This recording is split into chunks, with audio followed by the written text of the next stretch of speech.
지금 전 세계적으로 지금 물류 대란 부분 저희가 좀 한번 짚어볼 포인트가 있을 것 같습니다. 크리스마스에도 산타는 못 온다 라는 주제로 여러분께 전해드릴 이야기가 있는데요. 자, 예빈님. 네, 이제 크리스마스 등 연말 쇼핑 대목이 임박을 했는데요. 벌써 전 세계 주요 항구에는 연말 선물 용품 등을 실은 컨테이너들이 또 속속 도착을 하고 있지만 이 컨테이너들을 받아서 배송지로 실어 나르는 근로자들이 부족해서요. 컨테이너 박스가 계속 쌓여만 가고 있습니다. 일례로 지금 영국의 최대 항구인 펠릭스토 항에는 컨테이너 5만 개가 쌓여 있다고 하는데요. 항구에 도착한 컨테이너가 하역되지 못하고 부두에 쌓이기만 하는 이유가 지금 컨테이너를 내륙 각지로 실어 나를 트럭 운전사와 부두 노동자가 부족하기 때문입니다. 그들이 부족해진 이유는 나라마다 조금씩 다르지만 미국에서 대체로 직업의 안정성에 대한 우려 때문이라고 추측을 하고 있습니다. 영국에선 트럭 운전을 주로 하던 외국계 근로자들을 유럽연합 탈퇴를 계기로 영국 밖으로 내몰고 있기 때문이라고 해석이 되고 있고요. 일각에서는 트럭 운전사들이 고령화돼서 생긴 일이라면서 향후에도 계속 비슷한 문제가 발생할 것으로 예상을 하고 있습니다. 컨테이너를 비우고 되돌아가서 얼른 새 짐을 실어와야 하는 배들도 한국 근처에서 또 컨테이너를 내리지 못한 채 계속 바다 위에 머무르고 있기도 한데요. 미국의 LA 근처 항구에서는 선박이 입항한 후에 짐을 모두 내릴 때까지 최대 한 달이 걸리기도 한다고 합니다. 일부 컨테이너 선들은 결국 배를 항구에 내리지 못하고 다른 배로 옮겨서 대기시키고 다른 항구로 떠나기도 합니다. 일단 미국 정부는 노조와 협상을 통해서 현재 17시간 운영하는 항구의 하역을 24시간 체제로 바꾸기로 했고요. 그러나 하역은 이루어지더라도 그 컨테이너를 목적지로 실어 나를 트럭의 확보는 해결하지 못해서 지금 또 다른 숙제로 남아있는 상황입니다. 이렇게 지금 연말 쇼핑 시즌에 제때 물건을 배송하지 못하면 사람들은 쇼핑을 하지 않게 되고 또 기업들은 실적이 떨어질 예정인데 컨테이너 운임만 또 사상 최고치를 경신하게 됐는데요.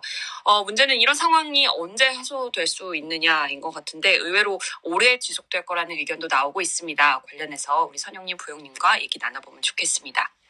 네. 지금 중국의 경제 성장률 전망치도 좀 떨어지는 것으로 나타났고 전 세계적으로 공급망 문제 언급을 저희가 하면서 전 세계 이제 인력난 또 부품 생산이라든지 이런 것들이 문제가 된다라고 말씀드렸습니다. 그런데 지금 또 다른 뉴스 전 세계적으로 지금 연말에 있을 쇼핑 대목은 다가오고 있습니다만 지금 유럽 쪽이나 이런 최대 항구 쪽에는 컨테이너들이 그냥 쌓여만 간다는 거. 아마 인력난, 또 외국계 근로자와 관련된 부분들 이런 것들이 좀 문제가 좀 되는 것 같은데요. 여기에 대해서도 좀 잠깐 이야기를 나눠볼 필요가 있을 것 같습니다. 자, 부영님이 말씀드리는 순간 들어오셨습니다. 부영님. 예. 좀 늦긴 하셨지만 들어오셨으니까 지금 저희가 이야기한 포인트 전체적으로 항만 인력들이 좀 부족해서 여러 가지로 지금 물류와 관련돼서 문제가 지금 발생하고 있고 이것이 유럽이라든지 이런 쪽에서 문제가 되고 미국에서 문제가 이렇게 된다면 결국은 우리나라라든지 중국 쪽에 또 이런 영향이 미치지 않겠습니까? 이런 흐름에 대해서 한번 좀 짚어주시면 좋을 것 같은데요. 예. 계속 이제 그 물류 대란, 그리고 이제 배가 부족해가지고 이제 물자를 수송하지 못했던 부분들, 그리고 이제 내륙에서의 그 이슈들도 지금 발생하고 있는 상황이고요. 그리고 이 부분들이 또 약간은 또 전문성을 요하거나, 이렇게 컨테이너 차량 같은 걸로 이제 운송을 하려면 또 그런 차를 갖고 있어야 한다든지 또 이런 조건들도 있기 때문에 인력 수급 같은 것들도 그렇게 즉시 보충이 될 수 있는 또 구조적인 그게 갖춰져 있지는 않거든요. 그러니까는 종합적인 부분이 계속 이 보틀넥 저희가 병목 현상이라고 부르죠. 그러니까 이 상황이 일시적인 상황이 아니고 이제 그 피크에 다다른 상태에서 계속 유지가 되니까 이제 주변으로 계속 이런 이슈들이 이제 확산되고 있는 것 같습니다. 그래서 이 부분들은 이제 저희가 계속 지금 확인하고 있고 또 언론이라든지 여러 가지 이제 채널들을 통해서 지금도 계속 이제 얘기가 나오고 있지만 단기에 일시적으로 한 번에 해결될 수 있는 그런 뾰족한 수가 있는 건 아니고요. 결과적으로는 지금 연말에 어떤 그 대목이 몰려 있는 부분들 이런 것들도 어느 정도 좀 해소는 필요하고 그리고 근본적으로는 이제 이 물류의 어떤 그 대란이 오게 된 원인 같은 것들 좀 생각해 보면 뭐 물동량 같은 것들이 급격하게 늘어난 부분도 있지만 예전에 제가 이제 꼬꼬면이라든지 이제 예시 같은 것도 좀 드렸었는데 어쨌든 과거에 한번 이렇게 좀 경기 사이클이 좋아져가지고 이제 호황이 온다라고 할 때 이제 대규모로 이제 투자를 해가지고 뭐 신규 발주를 한다든지 해서 이제 뭐 공장을 갖춰 놓는다든지 뭐 선박을 만들어 놓는다든지 뭐 이런 것들이 이제 있었잖아요. 그리고 뭐 운송이 이제 대규모로 이제 이루어진다 그러면 이제 미리 기사들을 고용한다든지 여러 가지 확충을 해놓는. 그래서 저희가 이제 경기 선행지수 이런 거 얘기할 때도 투자 부분이 이제 있고 난 후에 이제 생산으로 넘어가고 그 다음에 소비로 간다 이렇게 해서 뭐 선행, 동행, 후행 이런 것들도 같이 봤던 것도 같은 맥락인데 그 투자 같은 것들이 이제 코로나라는 불확실성이 있다 보니 이제 적극적으로 이루어지지 않았던 부분, 이제 투심이 위축되는 부분도 분명히 존재했고 과거에 이제 조금 경기가 살아날 것 같다고 미리 집행했다가 나중에 꼼꼼면처럼 이렇게 조금 그런 선택을 했던 것이 오히려 독이 되는 이런 학습들을 많이 돼 있던 상황이다 보니까 이런 이제 폭발적으로 수요가 증가하거나 회복되는 거에 대한 대비가 안 돼 있었던 거거든요. 뭐 에너지 부분이나 이런 것들도 마찬가지고.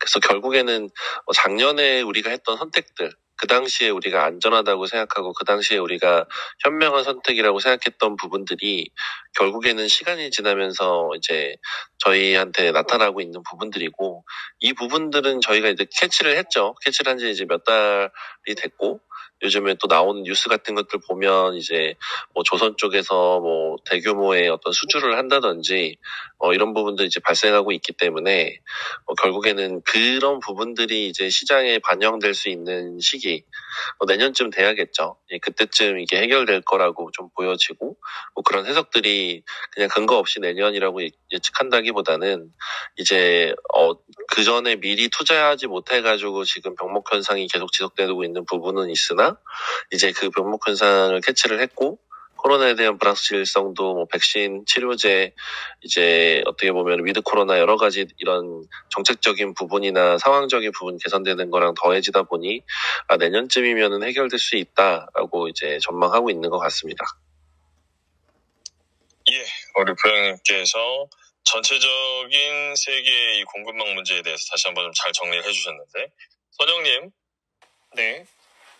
예, 지금 뭐 부장님께서도 언급하셨습니다만 전체적인 물류가 흐르지 않는 부분들, 수요와 공급이 지금 잘 안 맞는 부분들이 있지 않겠습니까? 이제 앞서서 우리 예비님에서 브리핑을 해주신 내용을 따르면 이 중에 또 하나의 문제는 인력난이라는 포인트가 있지 않았겠습니까? 특히 컨테이너선들의 이 배를 항구에 내리지 못하고 또 이 컨테이너선의 이 컨테이너들을 그대로 바다 위에 방치해야만 하는 상황.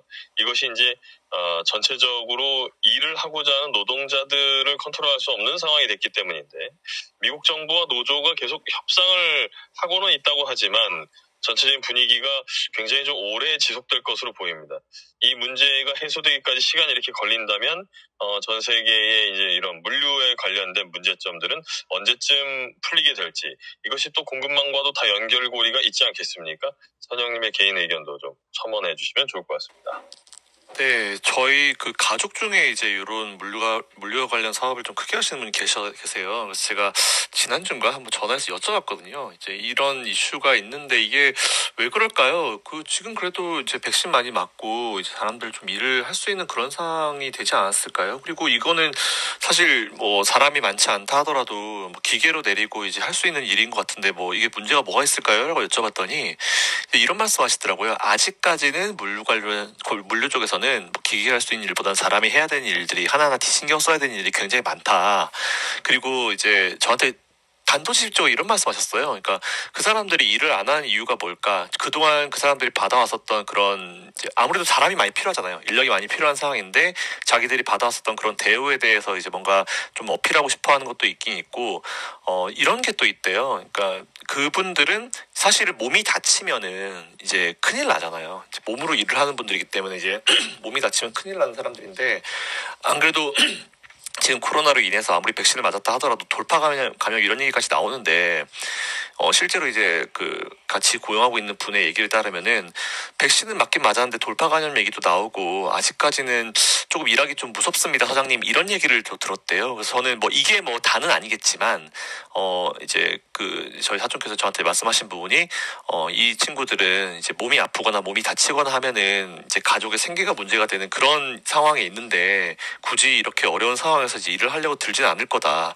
뭐 뭔가 강력한 인센티브를 줘야 된다. 뭐 월급을 확 올려준다든지 아니면 뭐 어떤 이제 지금 코로나 상황이 확 괜찮아진다든지 이런 게 있어야 되는데 그런 게 있지 않는 이상은 조금 쉽지 않을 수도 있는 문제인데 잘 모르겠다, 이렇게 말씀을 하시더라고요. 저도 사실 그쪽으로는 제가 생각을 못 해봤거든요. 근데 충분히 그럴 수도 있겠다라는 좀 생각이 좀 있었고, 결국은 지금 인력난 문제가 사람들이 일을 이제 많이 참여를 하게 되면은 해결이 되는 부분인데, 사실 굉장히 많은 저도 공감을 하면서 이제 그런 멘트를 듣긴 들었지만, 어쨌든 그런 식으로 치면은 이런 문제가 쉽게 해결이 될 거다라고 생각은 하진 않아요. 물론 이제 시간이 지나면서 조금씩 해결하겠죠. 사람도 이제 쌓아놓은 현금이 사라지게 되면 또 생활비를 벌어야 되기 때문에 그런 위험성을 감당하고라도 일하는 분들이 좀 많아질 수 있을 거라 보고 있고요.